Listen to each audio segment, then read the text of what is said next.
So they look at like when you're most vulnerable, and then when a person is most vulnerable, you're not thinking with your rational mind, you know. Hmm.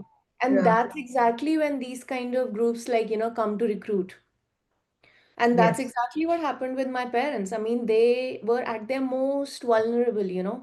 Like Hmm. even with everything that they had in terms of the issues, like with their disabilities or this or money or caste or everything, they still held to rationality and we like, we want to provide our children with the best. But when they saw death, that is when everything changed for them, and then they became so vulnerable, like, but nobody is giving you answers, and so then the human automatically you tend to gravitate towards who is offering you the most certainty. Hmm.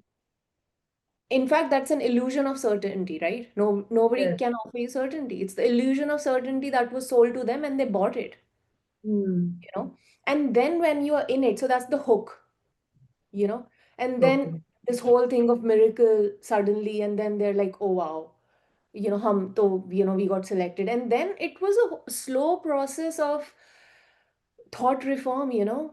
It does not happen overnight, but then when you get involved in that, associated to a cult, this play of manipulation starts to take place, where there is like manipulation, there is fear, there is guilt.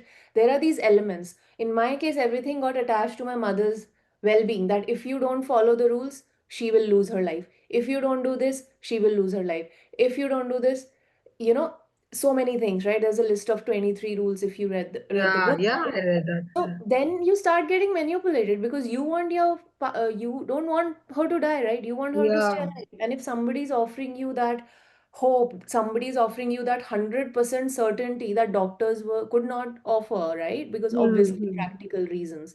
Yeah. So then that's very, very tempting, that certainty.